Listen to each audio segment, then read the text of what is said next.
transformasi karena kita paham bahwa kita betul-betul dibuat begitu rupanya, betul-betul dibuat dengan tujuannya masing-masing yang luar biasa. Dan selama di bumi ini kita memancarkan gambarnya Tuhan melalui kehidupan kita. Jadi ya kita mengabdi Tuhan dalam kehidupan kita di bumi ini. Terus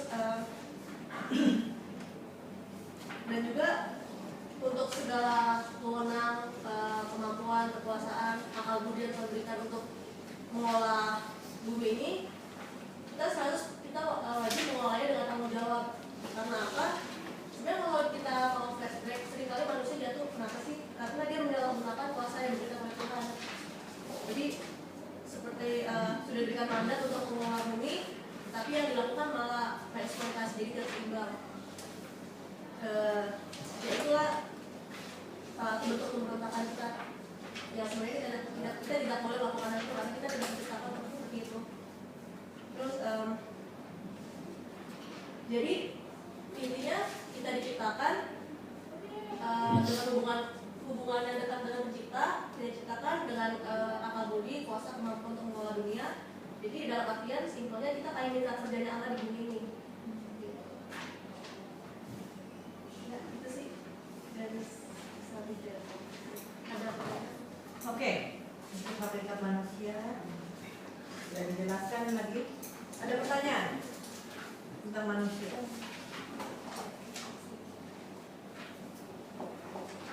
Bagaimana pendapat kalian mengenai teori tadi?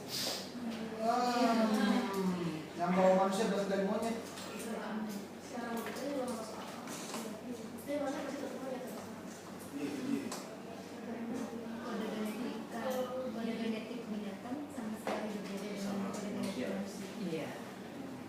Jadi dari segi kalau kita misalnya tidak secara iman, bukan secara iman kita bahas, secara ilmiah, ya, ilmiah logika ilmiah, itu gennya saja berbeda. Ya.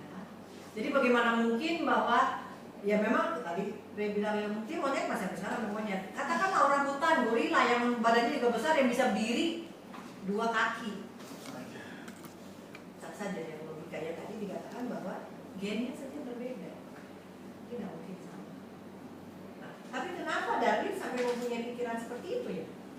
Karena ditemukan bukti arkeologi bahwa jadi kan pertama manusia pada mulai kita manusia awal-awalnya itu adalah Pithecanthropus erectus. Iya. Ya dimulai dari itu, ya. Itu sebabnya kan lalu ada temukan lagi Meganthropus, lalu akhirnya temukan sampai akhirnya kan kita Homo sapiens. Nah, akhirnya berbasis semua bukti itu sebenarnya bukti dan itu si Darwin ini mengambil kesimpulan demikian. Ya, itulah. Nah, jadi dari ilmu antropologi, arkeologi, ya secara sains. sains, ya. Itulah. Berarti rupa adenovirus seperti itu. Nah sekarang ini antropologi. Saya sih sempat pernah mikirkan tentang hal itu, tentang penemuan rangka-rangka manusia. Kalau saya pribadi, maupun saya sih, itu kan karena pernah nonton juga tuh Discovery atau apa, itu kan zaman era tersebut setelah ada dan Hawa, maksudnya itu kan manusia sudah berbumbu binatang kan ya. Yang tadinya manusia dan binatang menurut kita kan dekat, akhirnya manusia harus memangsa binatang tersebut kan. Terus waktu itu belum ditemukan api, mereka makan daging mentah, efeknya rahangnya jadi keras. Namanya otot di sini setiap hari makan daging lalat keras, terus mereka juga harus punya kemampuan untuk manjat pohon. Akhirnya tangannya jadi tekan di sebelah sininya. Itu sih yang saya sempat mikir apa kayak gitu, mungkin asumsi aja sih.